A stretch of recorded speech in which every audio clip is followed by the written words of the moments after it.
O sol do meio-dia na fazenda Santa Fé não aquecia, ele castigava. A terra vermelha do interior parecia levantar poeira apenas com o olhar, e o calor fazia o ar tremular acima das cercas de arame farpado. Era uma das propriedades mais ricas da região, conhecida por suas safras recordes de soja e pelo gado Nelore premiado. Mas por trás dos portões imponentes de madeira maciça e das cercas brancas bem pintadas, escondia-se uma realidade que os vizinhos não viam. A fazenda pertencia ao coronel Antônio Guerra, um homem de 70 anos, de poucas palavras, rosto marcado por rugas profundas que pareciam vales esculpidos pela chuva. Antônio era justo, diziam alguns. Outros diziam apenas que ele era duro. Havia ficado viúvo há 10 anos, e desde então seu coração parecia ter endurecido como o couro de suas botas. Ele passava a maior parte do tempo no escritório da Casa Grande ou viajando para feiras de agronegócio, deixando a administração do dia a dia nas mãos de seu capataz, um homem chamado Silas. Silas era o oposto do coronel. Enquanto Antônio impunha respeito pelo silêncio e pela postura, Silas impunha medo pelo grito e pela crueldade. Era um homem corpulento, de pele oleosa e um bigode sempre sujo de tabaco. Ele gostava de exercer poder sobre aqueles que não podiam se defender. E ninguém na Fazenda Santa Fé era mais indefeso do que Pedrinho. Pedrinho tinha apenas 8 anos. Era um menino franzino, com olhos grandes e castanhos que pareciam carregar uma tristeza antiga, muito maior do que sua idade permitiria. Filho de uma cozinheira que trabalhara na fazenda e falecera repentinamente de pneumonia 1 ano antes, Pedrinho não tinha pai, tios ou avós. Quando a mãe morreu, o coronel Antônio, num gesto que todos consideraram de caridade fria, permitiu que o menino continuasse morando num quartinho nos fundos do alojamento dos peões. Ele fica, mas tem que ajudar no que puder. Aqui ninguém come de graça, sentenciou o coronel na época, antes de entrar em sua caminhonete e sumir por semanas. O problema é que o coronel não via o que acontecia quando seus olhos não estavam por perto. Silas, o capataz, nutria um ódio irracional pelo menino. Talvez porque a fragilidade de Pedrinho o irritasse, ou talvez porque, no fundo de sua alma perversa, ver alguém sofrer o fizesse sentir-se maior. Naquela terça-feira abafada, Pedrinho estava varrendo o pátio central. A vassoura de piaçava era quase maior que ele. Seus braços finos, queimados de sol, doíam. Ele não havia tomado café da manhã. Silas havia proibido a nova cozinheira de dar comida ao menino antes que ele terminasse todas as tarefas. Uma lista que parecia nunca ter fim. "Mais rápido, moleque!" gritou Silas, que estava sentado na varanda do barracão, limpando as unhas com um canivete. "Tá varrendo ou tá fazendo carinho na terra?" Pedrinho estremeceu, mas não respondeu. Aprendeu que responder era pior. Apenas apertou o cabo da vassoura e tentou acelerar, mas a fome fazia sua cabeça girar. Seu estômago roncava alto, um som que parecia ecoar no silêncio da tarde. "Tô com fome, seu Silas", sussurrou o menino, num fio de voz, sem parar de varrer. Silas riu. Uma risada seca, sem alegria. "Fome? Fome é coisa de quem trabalha direito. Você é um estorvo. Isso sim, sua mãe morreu para se livrar do desgosto de ter um filho mole igual a você." As lágrimas encheram os olhos de Pedrinho, mas ele as segurou. Chorar na frente de Silas era dar a ele o que ele queria. O menino continuou varrendo, engolindo o choro junto com a poeira seca que subia do chão. Longe dali, na estrada de terra batida que ligava a cidade à fazenda, uma caminhonete preta, robusta e imponente levantava uma nuvem de poeira. O ar-condicionado estava ligado no máximo, criando um oásis gelado dentro da cabine, contrastando com o inferno lá fora. Ao volante estava o coronel Antônio Guerra. Ele não deveria voltar hoje. Sua viagem de negócios estava programada para durar até sexta-feira, mas algo incomodava o peito do velho fazendeiro. Uma angústia sem nome, um aperto no coração que ele, homem cético e prático, não conseguia explicar. Na noite anterior, sonhara com a mãe de Pedrinho Pedrinho a falecida Maria. No sonho, ela não falava nada, apenas apontava para a sede da fazenda com um olhar de desespero, enquanto lágrimas de sangue escorriam pelo seu rosto. Antônio acordou suado no hotel de luxo na cidade vizinha. Tentou ignorar, bebeu água, tentou ler o jornal, mas a imagem não saía de sua cabeça. Bobagem de velho, pensou. Mas a inquietação foi tanta que ele cancelou as reuniões, pegou as chaves do carro e dirigiu de volta. Ele dirigia em silêncio, as mãos firmes no volante de couro. Antônio pensava em sua própria vida. Tinha dinheiro, tinha terras a perder de vista, mas era um homem sozinho. Seu único filho havia morrido em um acidente de carro anos atrás, e sua esposa fora logo em seguida levada pela tristeza. Ele olhou para o banco do passageiro vazio. Tudo aquilo, toda aquela riqueza, para quem ficaria? Ao se aproximar da porteira principal da Santa Fé, ele decidiu não entrar pela entrada social, onde o calçamento de pedras anunciava sua chegada pelo barulho dos pneus. Em vez disso, guiou o carro por um caminho secundário, uma estrada de serviço que passava por trás dos currais e do chiqueiro. Queria ver como a fazenda operava quando o dono não estava vendo. Queria pegar os peões dormindo ou fazendo corpo mole. Mal sabia ele que encontraria algo muito pior do que preguiça. Na sede da fazenda, o sino do almoço tocou. Os peões largaram as enxadas e as ferramentas e caminharam em direção ao refeitório. O cheiro de feijão gordo, arroz fresco e carne de panela invadiu o ar. Era um cheiro maravilhoso, denso, que fez a boca de Pedrinho encher d'água instantaneamente. O menino largou a vassoura e timidamente começou a caminhar em direção à fila. Ele estava sujo, com a roupa encardida de terra vermelha, mas seus olhos brilhavam com a expectativa de comer. Foi quando uma mão pesada agarrou seu ombro. "Onde você pensa que vai, princesa?" A voz de Silas era um trovão em seu ouvido. Pedrinho encolheu-se. "Almoçar, seu Silas." O sino tocou. "Almoçar?" Silas fingiu surpresa, olhando para os outros peões que, constrangidos, baixavam a cabeça. Ninguém tinha coragem de enfrentar o capataz. Ele tinha a confiança do coronel e era vingativo. Quem o enfrentasse perdia o emprego ou sofria acidentes no trabalho. "Comida é pra gente, Pedrinho. E você hoje não trabalhou como gente. Você trabalhou pior que bicho", disse Silas, com um brilho sádico no olhar. "E bicho come com bicho." O menino não entendeu de imediato. "Como assim, senhor?" Silas apertou o ombro do garoto com força, cravando os dedos na carne magra e o empurrou em direção oposta ao refeitório. "Vem comigo. Eu tenho uma refeição especial para você. Uma que combina com a sua inutilidade." Silas arrastou o menino pelo pátio. Pedrinho tropeçava em suas próprias botas gastas, grandes demais para seus pés. "Por favor, seu Silas, eu tô com fome. Me deixa comer um pouco de arroz, só um pouquinho", implorava o menino, o choro finalmente rompendo a barreira do medo. "Cala a boca", rugiu o capataz. Eles chegaram à área dos chiqueiros. O cheiro ali era insuportável. Uma mistura de lama podre, excrementos e restos de comida azeda fermentando ao sol. Os porcos, animais enormes e barulhentos, grunhiam e se empurravam contra a grade de madeira, esperando a lavagem. Ao lado do chiqueiro havia um latão enferrujado cheio de restos. Cascas de melancia podres, restos de comida de dias anteriores, soro de leite azedo e pedaços de pão mofado. Uma mistura cinzenta e repulsiva, coberta de moscas varejeiras. Silas parou diante do coxo de madeira, onde a lavagem era despejada para os animais. Ele pegou um balde daquela mistura nojenta e despejou no coxo. O cheiro azedo subiu, fazendo o estômago vazio de Pedrinho revirar em ânsia. "Tá com fome, não tá?" perguntou Silas, cruzando os braços. "Sim, senhor", soluçou Pedrinho. "Então come." O mundo de Pedrinho parou. Ele olhou para o coxo, onde os porcos já se aproximavam, e depois olhou para Silas, esperando que fosse uma piada cruel. Mas o rosto do capataz era pedra pura.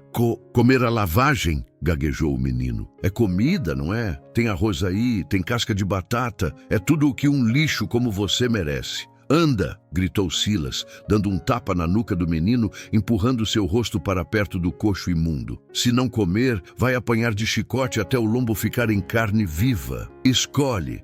O terror tomou conta de Pedrinho. Ele conhecia o chicote de Silas, já vira o capataz usar em cavalos e bois com uma fúria demoníaca. Tremendo, com as lágrimas escorrendo e se misturando à sujeira de seu rosto, o menino se ajoelhou na lama, ao lado dos porcos. Os animais, sentindo o cheiro da comida, empurravam o menino. Pedrinho, pequeno e fraco, teve que se segurar na borda do coxo para não cair dentro do chiqueiro. "Come, pega com a mão e come", ordenou Silas, rindo. "Olha aí, pessoal, o reizinho da fazenda vai almoçar." 2 capangas de Silas, que assistiam de longe, riram nervosamente sem intervir. Pedrinho estendeu a mãozinha trêmula em direção à pasta cinzenta e fétida.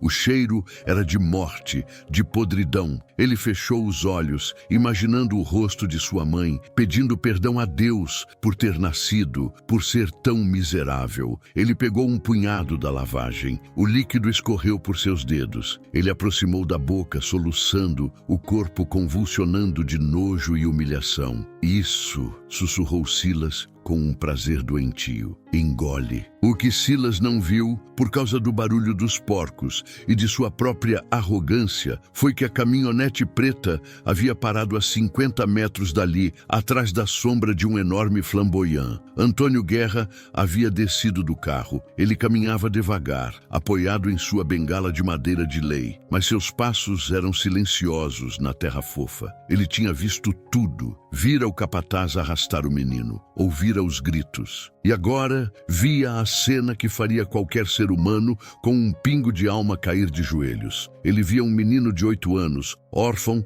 sob sua tutela, ajoelhado na lama, levando lavagem de porco à boca, enquanto um homem adulto ria acima dele. O sangue de Antônio, geralmente frio e calmo, ferveu. Uma fúria que ele não sentia há décadas tomou conta de cada fibra de seu corpo. Não era apenas raiva, era uma mistura de vergonha, culpa e um instinto assassino de proteção. Aquele menino era a responsabilidade dele. Aquela fazenda era dele. Aquele mal estava acontecendo em sua terra. Antônio sacou o revólver calibre .38 que sempre carregava no cinto, uma relíquia dos tempos antigos, e caminhou para a luz do sol. "Silas!" O grito do coronel foi tão alto e gutural que pareceu fazer o tempo parar. Os pássaros voaram das árvores. Os porcos silenciaram. Silas congelou. O sorriso morreu em seus lábios instantaneamente. Ele conhecia aquela voz. Ele girou o corpo lentamente, pálido como cera. Lá estava o coronel Antônio Guerra,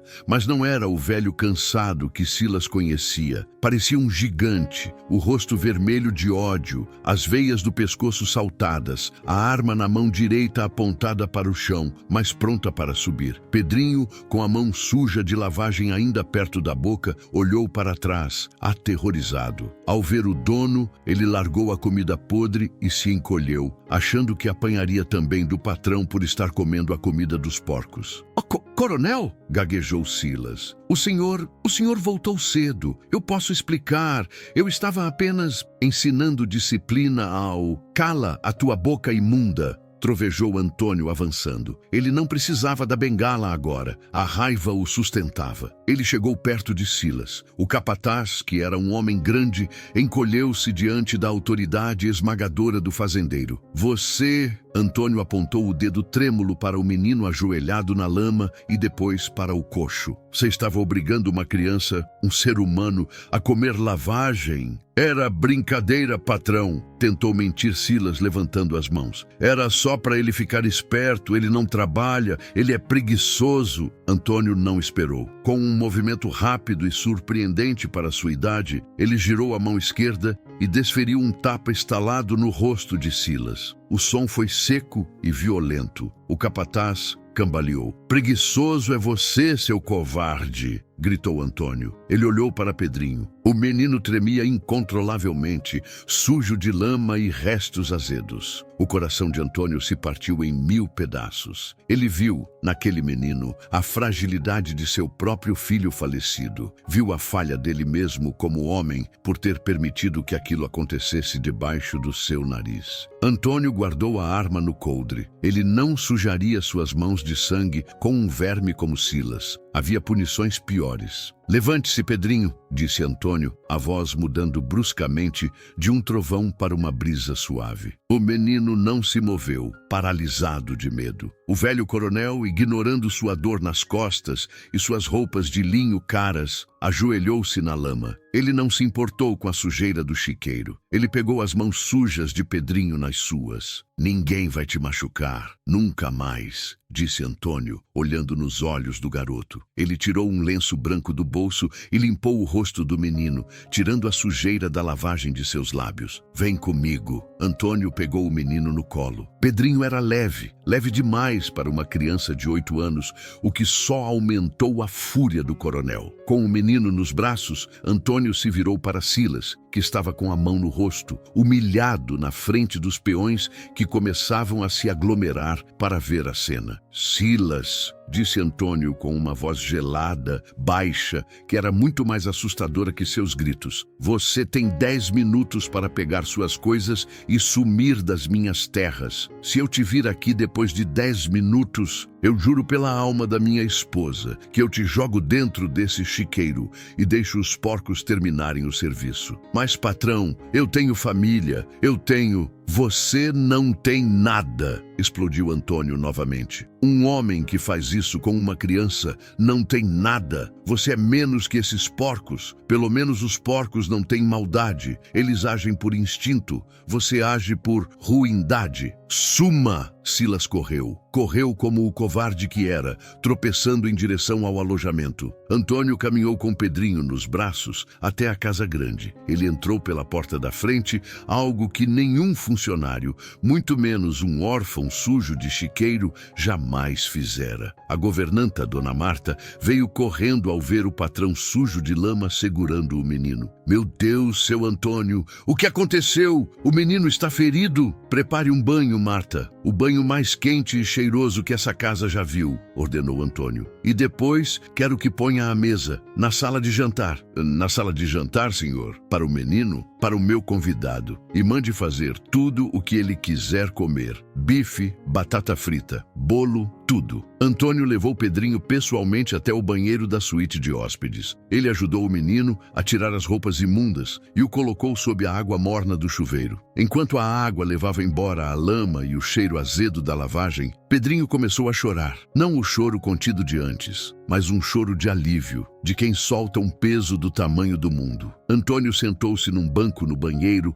molhando suas próprias calças, e segurou a mão do menino enquanto ele chorava. "Acabou, filho, acabou." Depois do banho, vestido com uma camisa que ficava enorme nele, uma camisa antiga do filho de Antônio, Pedrinho sentou-se à cabeceira da mesa de jantar enorme, de mogno polido. Diante dele havia um banquete: arroz soltinho, feijão tropeiro, bifes acebolados, batatas douradas, suco de laranja gelado. Antônio sentou-se ao lado dele, não na ponta, mas bem perto. Ele não comeu, apenas observou o menino comer. No início, Pedrinho comia com receio, como se alguém fosse tirar o prato dele a qualquer momento. Mas, vendo o sorriso gentil do velho coronel, ele começou a comer com vontade. "Está bom?" perguntou Antônio. "Tá uma delícia, senhor." "Quer dizer, seu coronel?" respondeu Pedrinho, com a boca cheia. "Pode me chamar de Antônio." Ou... O velho hesitou, sentindo um nó na garganta. "Ou de vô Antônio, se quiser." Pedrinho parou de mastigar. Ele olhou para o velho rico e poderoso,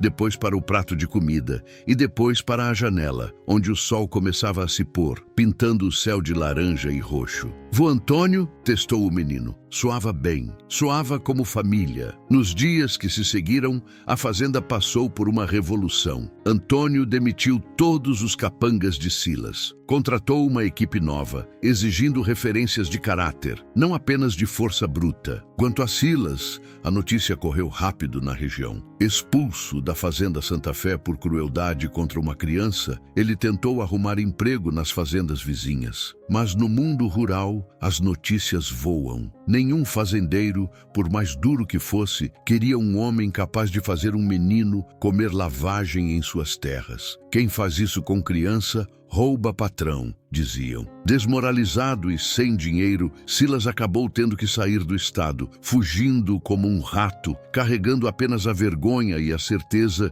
de que a maldade tem seu preço. Dizem que foi visto trabalhando de servente de pedreiro na capital, magro e humilhado, recebendo ordens de um mestre de obras mais jovem que gritava com ele o dia todo. A lei do retorno não falha. Na Fazenda Santa Fé, a vida floresceu. Pedrinho foi matriculado na melhor escola da cidade. O motorista do coronel o levava e buscava todos os dias. O menino ganhou peso, cresceu e o sorriso voltou ao seu rosto. Antônio Guerra, antes um homem que esperava a morte sozinho, encontrou um novo propósito. Ele ensinou Pedrinho a montar a cavalo, a entender de gado, a respeitar a terra e principalmente a respeitar as pessoas, independentemente de quem fossem. Num final de tarde, anos depois, os dois estavam sentados na varanda da casa grande. Pedrinho, agora um rapaz forte de 15 anos, e Antônio, bem mais velho, mas com um brilho jovem nos olhos. "Sabe, vô",